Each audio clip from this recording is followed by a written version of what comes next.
as we think about the evolution of systems and collaboration, it's been interesting to see the courts over time move from a position of only accepting less risky misdemeanor defendants to moving forward with some of the more risky individuals, to see the willingness of a district attorney that knows that a mental health system is on the same page, interested in the same outcomes, take some and allow some defendants to participate that historically they might not have. And I think, that's something that can only come with trust that develops between the systems, and it's, I think, an important direction. And I think what's happened is we've also become more sophisticated. And at the beginning, the idea was, let's take the easy guy. And we're finding they're easy, and you just can direct them back. But if you step back and really start to look at the system a little bit, you see this one guy who is recycling through all of our systems again and again, who's the more difficult defendant, but he's going to go back to the street anyway. So I think what we're learning is we might as well wrap our arms around that one individual who is the more difficult case and get greater services so they stop offending. And I think at the same time, the psychiatric community is starting to get used to us a little bit, and we're starting to bridge that gap, and I think that's incredibly important. And I think as those two systems start to come together a little bit more, we'll see even greater advances in what we're doing.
We know that one of the major factors in outcomes is criminogenic factors, that is, factors that aren't related to clinical needs, but patterns of thinking, patterns of behavior, antisocial experiences that need to be addressed with cognitive behavioral therapies that specifically deal with criminogenic risk.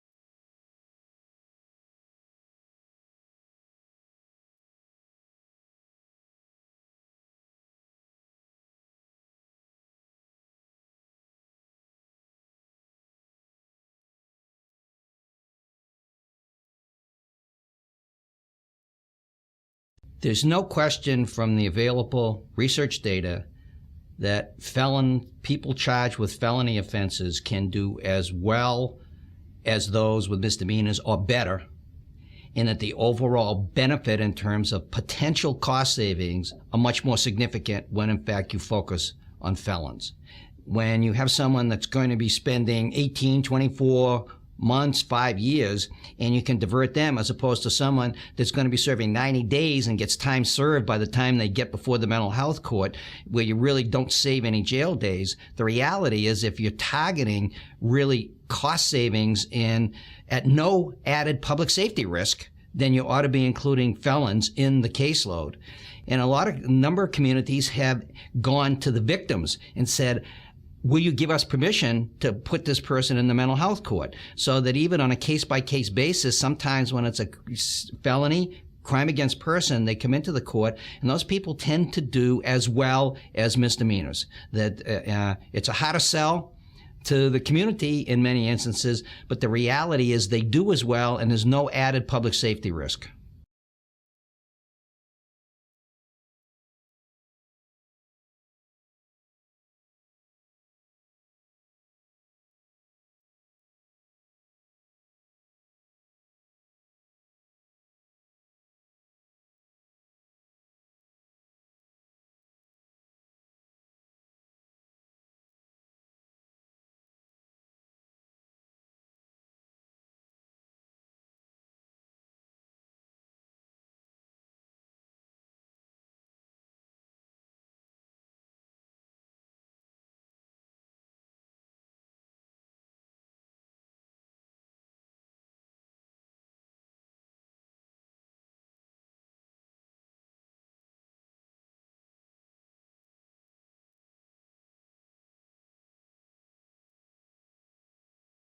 There's no research whatsoever on one model favoring another, whether you take pre-booking cases, post-booking cases, pre-adjudication, whether the person has to plead out.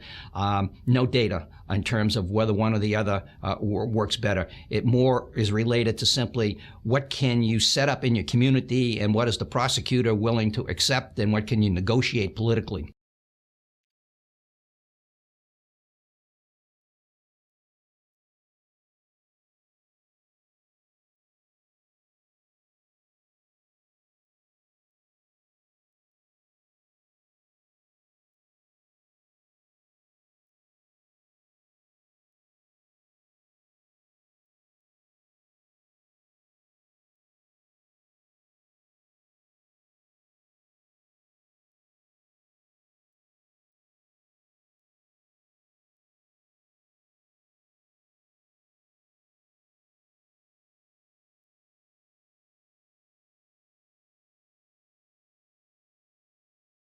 We have a foresight study that the John D. and Catherine T. MacArthur Foundation has funded, which was a 3-year prospective study looking 3 years before and 3 years after.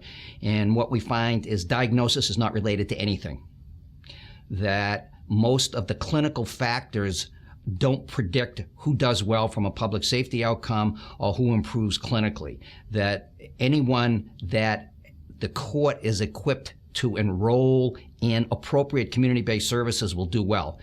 Criminal charge isn't predictive of very much, and most of the clinical factors are incidental in terms of who does well.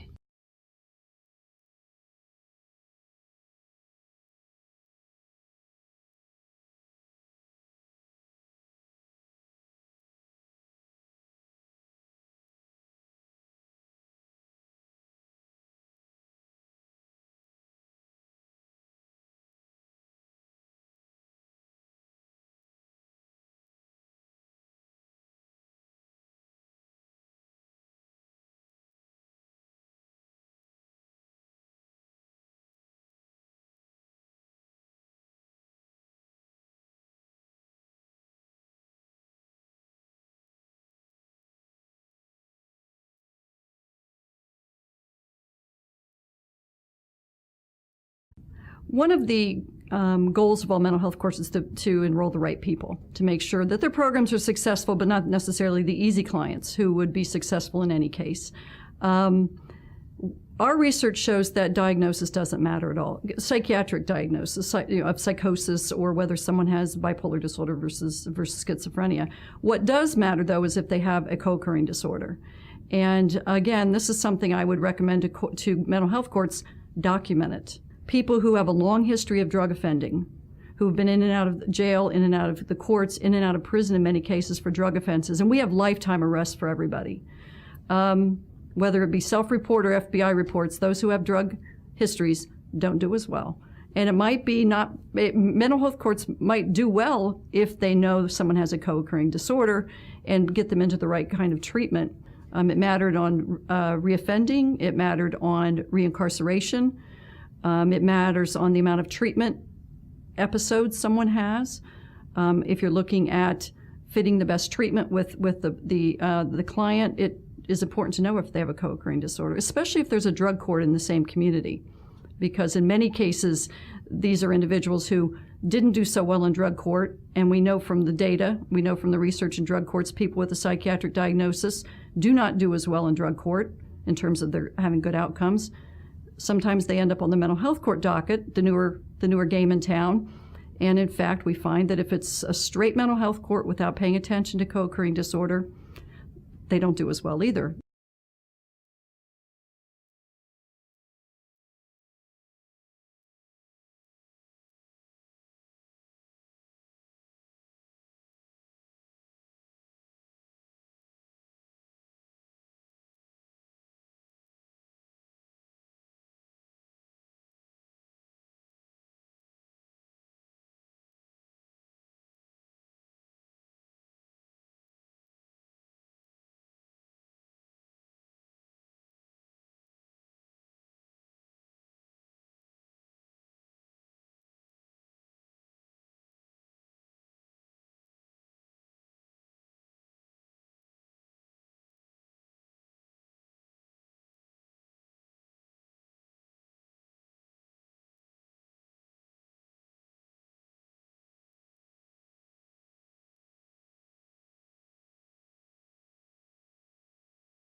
We started discussing developing a mental health court with a mental health court task force.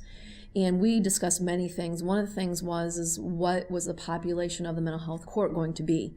We looked at not only the statute for mental health courts in different jurisdictions and what they took in, but our state statute of what was allowed. But we also knew that the individual was going to have a serious Axis I mental illness diagnosis. And this allows our community mental health provider to then provide services, because there are legal requirements for Medicaid for them to bill and certain things. So we knew a lot of this population was not going to have health insurance and different things, and may not have Medicaid to start with. So we wanted to make sure that they would qualify under their parameters as well with a serious Axis I mental illness. And those cases that they normally took into their community mental health agency.